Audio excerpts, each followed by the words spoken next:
Never again. So it all comes down to this.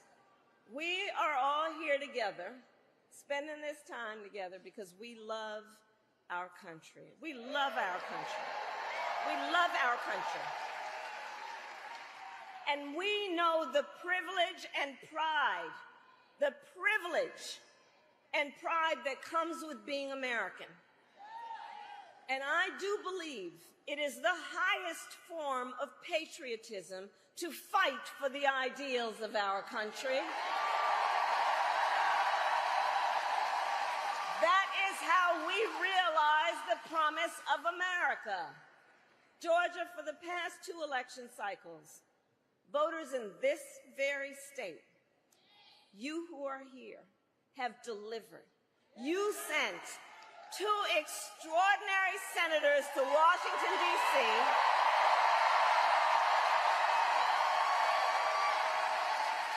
You sent President Biden and me to the White House.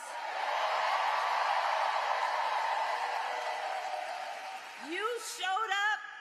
You knocked on doors. You registered folks to vote. And you made it happen. You did that. You did that. And so now we are asking you to do it again. Let's do it again. Let's do it again. So, Savannah, are you ready to make your voices heard? Do we believe in freedom? Do we believe in opportunity? Do we believe in the promise of America? And are we ready to fight for it? And when we fight, God bless you and God bless the United States and its leadership. Look, when I look out at our young leaders like Caitlin, I know our future is so bright. It is so bright. I want to thank Mayor Johnson. Thank you for yours. There you are. We've been hanging out for the last 2 days. Mayor, I thank you so very much for your leadership. Thank you. Congresswoman Nikema Williams, the chair of the Democratic Party of Georgia, for your friendship and your sisterhood. And to all the leaders with us today, good afternoon, good afternoon, good afternoon. I also bring greetings from our president and a great friend of the state of Georgia, Joe Biden.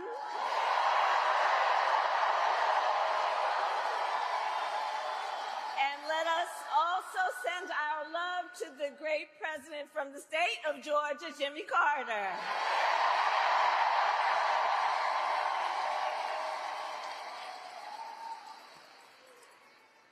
So, Georgia, I love you back. I love you back. And we have 68 days to go until this election. 68 days to go. And I think you all have spent your time here, sacrificing all your other obligations to be here together, us as one community, knowing we all have so much more in common than what separates us. And I thank you for taking that time. And listen, so we're here to speak truth. And one of the things that we know, this is going to be a tight race until the very end. Okay? So let's not pay too much attention to the polls because we are running as the underdog. Okay? And we have some hard work ahead of us. But we like hard work. Hard work is good work. Hard work is good work. And with your help, we are going to win this November. We are going to win this November. Yes, we will. So look, Georgia, let me say, I'm no stranger to tough fights. Before I was elected vice president, before I was elected a United States senator, I was an elected attorney general, and before that, an elected district attorney. And before that, I was a courtroom prosecutor. So every day in the courtroom, I stood proudly before a judge and I spoke 5 words: Kamala Harris for the people.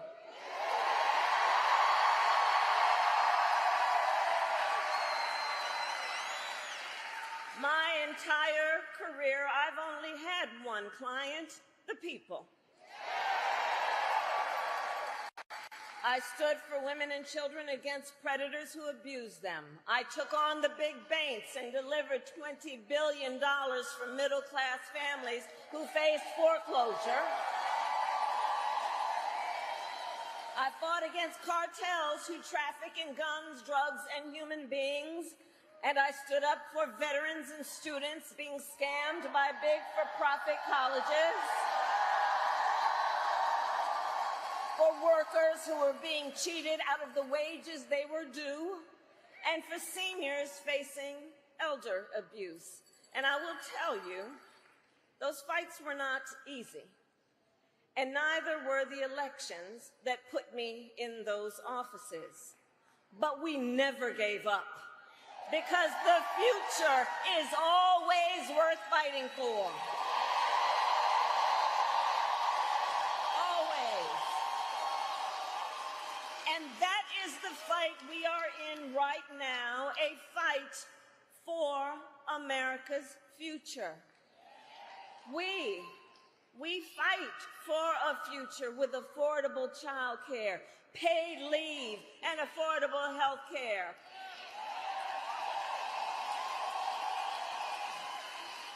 And on that last subject, let's finally expand Medicaid in Georgia so people can take their child to a doctor or go to an emergency room without going into medical debt.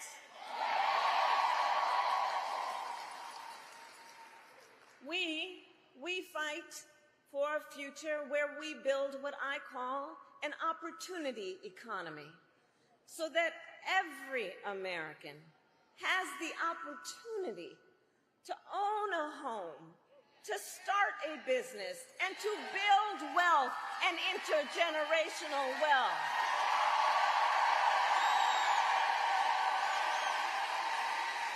And a future where we lower the cost of living for America's families.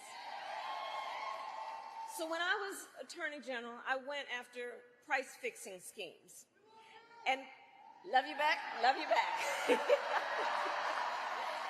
And I will tell you, when we get this done together, my friend, and when I am president, I will take on the bad actors who exploit a crisis to rip off consumers on everyday items.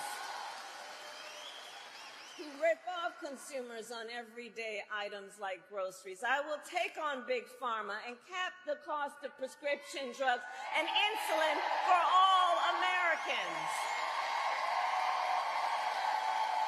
I will take on the high cost of housing and work with developers to cut the red tape and build millions of new homes. And I will give 100 million Americans a tax cut, including $6,000 to families during the first year of their child's life.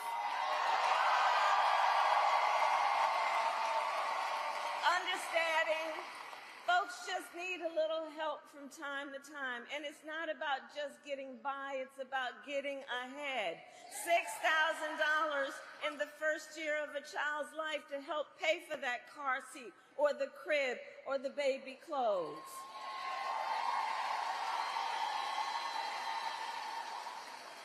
And unlike Donald Trump, I will always put the middle class and working class families first.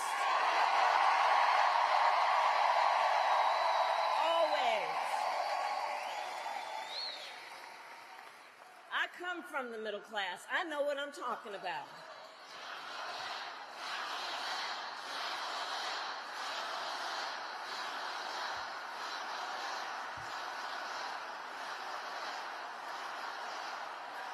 Savannah. But we got some work to do, okay? We got some work to do because we know Donald Trump has a very different plan. He has a very different plan. Just look at his Project 2025 agenda. Right. If he is elected, Donald Trump intends to give tax breaks to billionaires and big corporations. He intends to cut Social Security and Medicare. And he wants to impose what, in effect, is a national sales tax on everyday products and basic necessities. And it will cost, the economists will tell you, it will cost a typical American family nearly $4,000 a year. So, Georgia, on top of all of this, if Donald Trump wins in November, he intends to end the Affordable Care Act, to take us back to a time when insurance companies, we're not going back.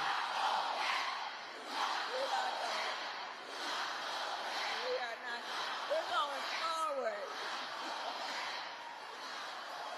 And the reason we know we can't go back, to your point, the reason we know we can't go back on the issue of the Affordable Care Act, remember what that was like before we had the Affordable Care Act? Remember when insurance companies had the power to deny people with pre-existing conditions? Remember what that was like? Children with asthma? Breast cancer survivors, grandparents with diabetes? So yeah, we're not going back. We're not going back. And we will move forward.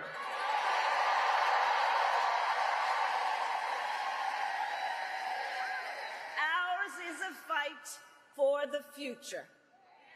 And it is a fight for freedom. Like the freedom of a woman to make decisions about her own body and not have her government tell her what to do.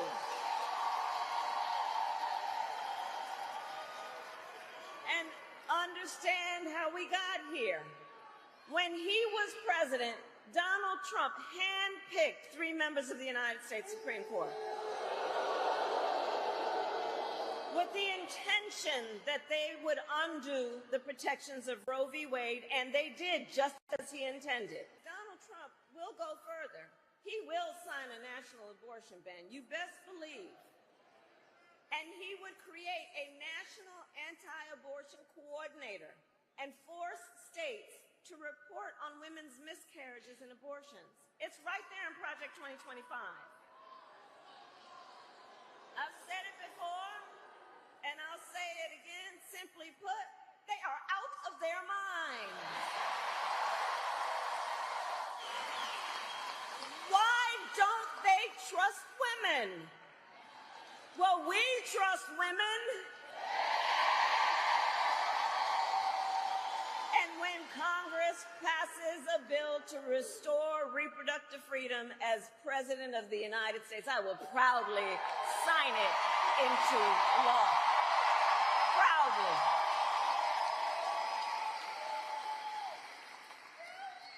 And across our nation, in addition to that, we are witnessing a full-on assault on other hard-fought, hard-won fundamental freedoms and rights.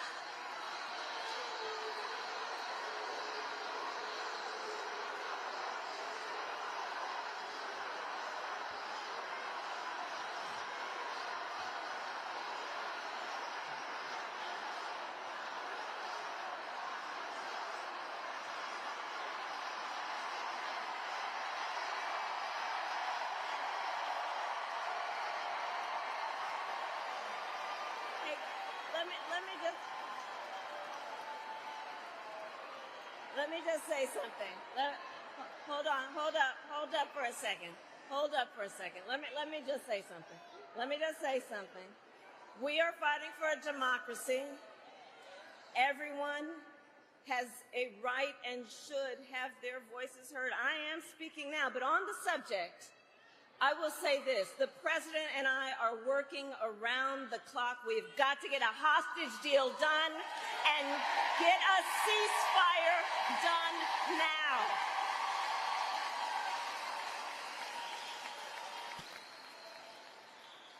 So back to this election. In addition to the fight on the fundamental freedom to make decisions about one's own body, I have been traveling our country, and the people of Georgia know what I know. There is a full-on assault on hard-fought, hard-won freedoms and rights, including the freedom to vote, the freedom to be safe from gun violence,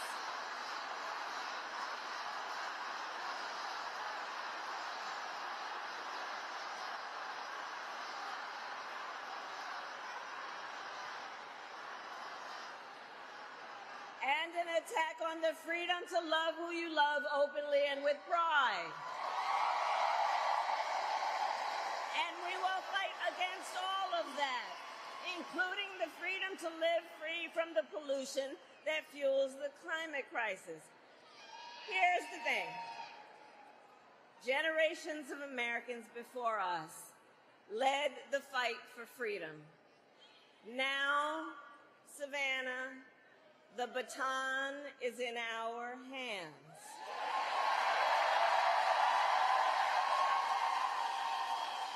So we who believe in the sacred freedom to vote will finally pass the John Lewis Voting Rights Advancement Act and the